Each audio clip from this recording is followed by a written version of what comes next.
Daily. Taste the Daily. குடிநீரில் மலம் கலந்த வேங்கை வயல் விவகாரத்தை சிபிஐயிடம் ஒப்படைக்க வேண்டும் என வலியுறுத்திய விசிக தலைவர் திருமாவளவன் தமிழக காவல்துறை மீது நம்பிக்கை இல்லை என குற்றம் சாட்டினார். காவல்துறையும் சிபிசிஐடி போலீசாரும் பாதிக்கப்பட்டவர்களையே குற்றத்தை ஒப்புக்கொள்ளச் சொல்லி மிரட்டியதாக கூறிய திருமாவளவன் பாதிக்கப்பட்ட மக்களுக்கு நீதி கிடைக்க கடைசி வரைக்கும் போராடுவோம் என தெரிவித்தார். சிபிசிஐடி விசாரணை ஏமாற்றத்தை அளித்திருக்கிறது. வழக்கமான காவல்துறையினர் குற்றப்பிரிவை சார்ந்தவர்கள் விசாரிக்க கூடாது, சிறப்பு புலனாய்வு விசாரணை தேவை என்று நாம் வைத்த கோரிக்கையின் அடிப்படையில் சிபிசிஐடி விசாரணை நியமிக்கப்பட்டது. ஏறத்தாழ 2 ஆண்டுகளுக்கு மேலாக இந்த விசாரணை நடத்தி முடித்து இப்போது புகார் கொடுத்தவர்கள் மீதே, பாதிக்கப்பட்ட மக்களின் மீதே இவர்கள்தான் அந்த குற்றத்தை செய்தார்கள் என்று வழக்கு பதிவு செய்திருப்பது மிகுந்த அதிர்ச்சியை அளிக்கிறது.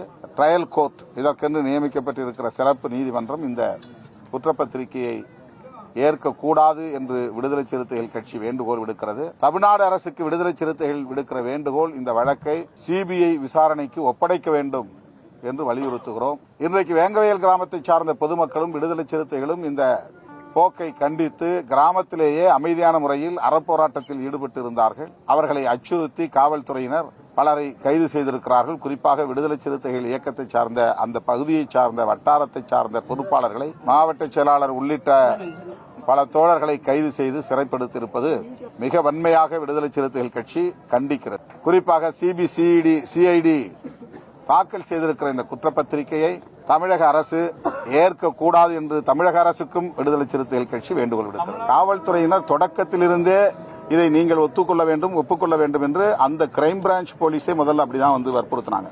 அது தெரிஞ்சுதான் நாங்க முதல்வருடைய கவனத்துக்கு கொண்டு போனோம். அதன் பிறகுதான் சிபிசிஐடி விசாரணை போடப்பட்டது. சிபிசிஐடி விசாரணையும் தனிப்பட்ட முறையில் இவர்களை அழைச்சிட்டு போய் இது நீங்க செய்ததாகவே ஒத்துக்கொண்டா உங்களுக்கு நல்லது, ஒத்துக்கலனாக்கா உங்களுக்கு பிரச்சனை வரும் அப்படின்னு ஒரு அச்சுறுத்தலை செய்தார்கள். அதையும் முதல்வருடைய கவனத்திற்கு நாங்கள் எடுத்துச் சென்றோம். சிபிஐயே நம்பிக்கைக்குரியதாக நாங்கள் பார்க்கவில்லை. ஆனால் காவல்துறையை சார்ந்தவர்கள் தங்களுடைய புலன் விசாரணையில் சுதந்திரமாக செயல்பட வேண்டும் என்பதிலே யாருக்கும் மாற்று கருத்தில்லை. பொதுவாகவே ஆன்டி தலித் சைக் என்பது பியூரோகிராட்ஸ் மத்தியில் இருக்கு.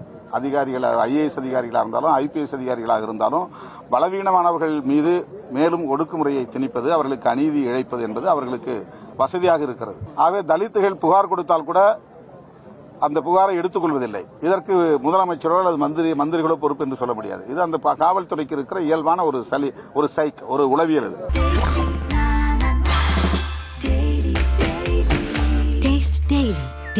Daily.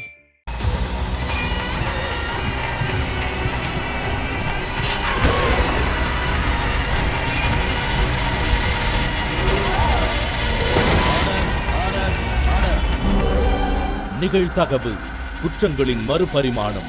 நாள்தோறும் இரவு 10 மணிக்கு இணைந்திருங்கள் நமது நியூஸ் தமிழ் தொலைக்காட்சியோடு.